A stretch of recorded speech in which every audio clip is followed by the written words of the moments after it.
Claim rejected service overlap. आपका कोई भी क्लेम ईपीएफओ का सर्विस ओवरलैप के कारण अगर रिजेक्ट हो रहा है तो मैं आज इस वीडियो में आपको एक ऐसा फार्मूला बताऊंगा कि इसके बाद आपका कभी भी कोई क्लेम सर्विस ओवरलैप के कारण रिजेक्ट नहीं होगा। सबसे पहले हम जानते हैं कि ये सर्विस ओवरलैप होता क्या है। सर्विस ओवरलैप का मतलब यह होता है कि यदि आप किसी कंपनी में काम कर रहे हैं और आप इस कंपनी को छोड़कर जब किसी दूसरे कंपनी में जाते हैं और वहां पर भी आपका पीएफ अकाउंट शुरू होता है तो आपका पहले पीएफ में डेट ऑफ एग्जिट मतलब नौकरी छोड़ने का तिथि और दूसरे कंपनी के डेट ऑफ ज्वाइनिंग यानी कि ज्वाइन करने का डेट दोनों इक्वल नहीं होना चाहिए या ज्वाइनिंग डेट आपके पहले कंपनी में नौकरी छोड़ने के डेट से पहले नहीं होना चाहिए। हम एक एग्जाम्पल के द्वारा समझेंगे इसे। मान लीजिए कि कोई मेंबर 1 मार्च को किसी पहले कंपनी को छोड़ता है और उसके ईपीएफओ में डेट ऑफ एग्जिट 1 मार्च डाला जाता है और 28 फरवरी को किसी बी कंपनी में वह व्यक्ति ज्वाइन कर लेता है तो वहां पे दूसरे कंपनी में उसका डेट ऑफ ज्वाइनिंग 28 फरवरी हो गया और पहले कंपनी में डेट ऑफ एग्जिट 31 मार्च हो गया। अब आपको समझ में आ गया होगा कि एक ही साथ में दो कंपनी में पीएफ रन दिख रहा है, एक्टिव दिख रहा है। ऐसा नहीं हो सकता है कि एक व्यक्ति का एक साथ में दो पीएफ अकाउंट एक्टिव हो।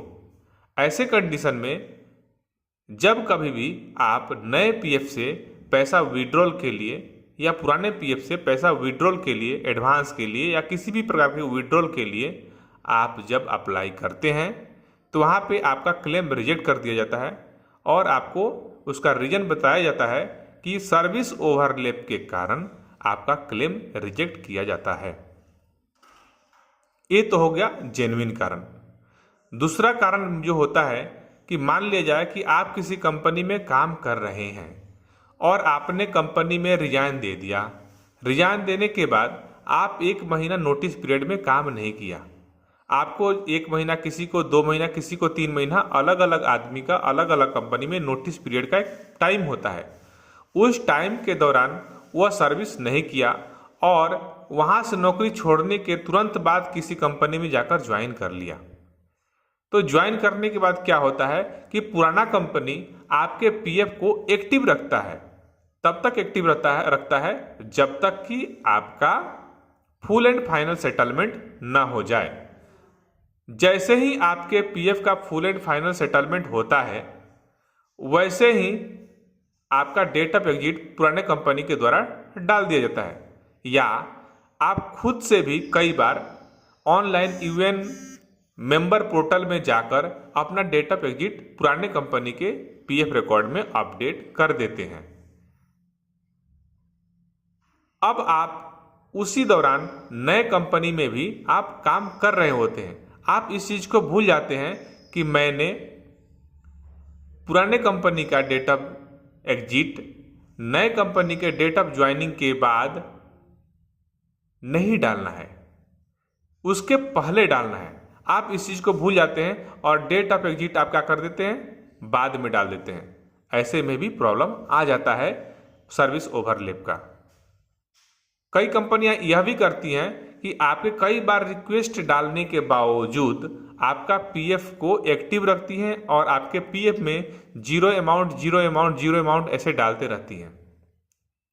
और इस तरह से जीरो अमाउंट वो जब तक डालते रहती हैं तब तक आप डेट ऑफ एग्जिट नहीं डाल सकते हैं। वहां पे जब भी आप डेट ऑफ एग्जिट खुद से डालने जाएंगे या कंपनी को भी रिक्वेस्ट डालेंगे तो कंपनी तो रिक्वेस्ट डालेंगे तो कर नहीं रही है, लेकिन आप जब खुद से डेट ऑफ एग्जिट डालने जाएंगे तो आप डेट ऑफ एग्जिट नहीं डाल पाएंगे। इस प्रकार वो 2 महीना 3 महीना तक आपके सर्विस को खींचकर लेके जाती है बाद में 2 महीने या 3 महीने के बाद डेट ऑफ एग्जिट अपडेट करती है, तब तक आप किसी कंपनी में आप नौकरी पकड़ चुके रहते हैं और वहाँ पर भी आपके पीएफ में पैसा जमा होते रहता है। मतलब जो कंपनी आपने छोड़ दिया है वहाँ पर जीरो अमाउंट आपके पासबुक में अपडेट हो रहा है, और जिस कंपनी में आप अभी वर्तमान में काम कर रहे हैं वहाँ पर आपके खाते में पैसे जमा हो रहे हैं, अर्थात एक साथ में 2 पीएफ अकाउंट एक्टिव दिख रहा है। ऐसे कंडीशन में भी सर्विस ओवरलैप दिखता है। अब ये तो हो गया सर्विस ओवरलैप का प्रॉब्लम। सर्विस ओवरलैप के प्रॉब्लम को आप अच्छे से समझ गए होंगे। जैसे कि आपका किसी पुराने कंपनी का डेट ऑफ ज्वाइनिंग और डेट ऑफ एग्जिट, नए कंपनी का डेट ऑफ ज्वाइनिंग और डेट ऑफ एग्जिट, ये इसके आगे पीछे होने के कारण आपका सर्विस ओवरलैप हो जाता है। सही क्या होना चाहिए? सही यह होना चाहिए कि जिस डेट को आपने पुराने कंपनी को छोड़ा है उसके 1 या 2 दिन के बाद नए कंपनी में डेट ऑफ ज्वाइनिंग होना चाहिए। सेम डेट या उसके पहले डेट ऑफ ज्वाइनिंग नहीं होना चाहिए। ये हो गया सही तरीका। इसका सॉल्यूशन क्या है? अगर ऐसा हो गया है, डेट ऑफ आपका ज्वाइनिंग और डेट ऑफ एग्जिट गड़बड़ हो गया है, तो इसका सॉल्यूशन क्या है? इसको कैसे सही कराएं? क्योंकि इसको आप सही नहीं कराएंगे तो ये जो डेट ऑफ जो क्लेम रिजेक्शन का प्रॉब्लम है आपके साथ जीवन भर रहने वाला है।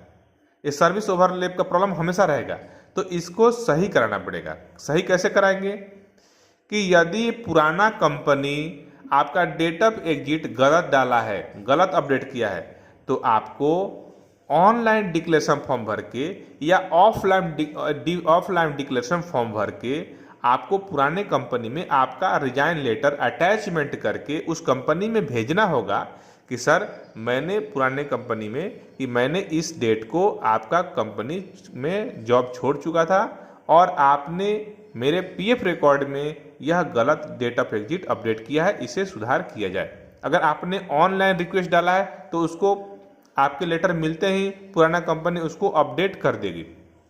अगर आप ऑफलाइन ज्वाइंट डिक्लेरेशन फॉर्म भेज रहे हैं तो आपके ज्वाइंट डिक्लेरेशन मिलने के कुछ दिनों के बाद अगर आपका रिकॉर्ड सही है, आपने सही बताया है, तो वो अपडेट करेगी। अगर आपने गलत रिकॉर्ड दिया है तो वो अपडेट नहीं करेगी।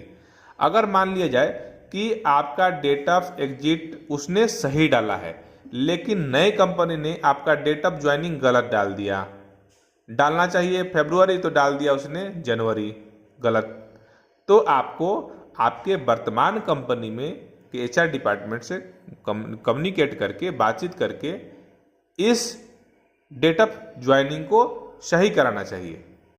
जैसे ही आपका ये रिकॉर्ड सही हो जाएगा उसके बाद जब कभी भी आप पैसा उठाने के लिए कोई भी क्लेम डालेंगे, कोई भी ऑनलाइन रिक्वेस्ट डालेंगे, वो कभी भी रिजेक्ट नहीं होगा। वो ओवरलैप के कारण, सर्विस ओवरलैप के कारण कभी भी रिजेक्ट नहीं होगा। अर्थात यदि कोई व्यक्ति एक समय में एक से ज़्यादा कंपनी में काम कर रहा होता है, वो काम करे या ना करे लेकिन कंपनी पीएफ के रिकॉर्ड में ऐसा दिख रहा होता है कि एक ही साथ में 2 कंपनियों में उसका पीएफ चल रहा है, तो इस समय उस कर्मचारी का सर्विस ओवरलैप का प्रॉब्लम आता है। इसे ही सर्विस ओवरलैप कहते हैं।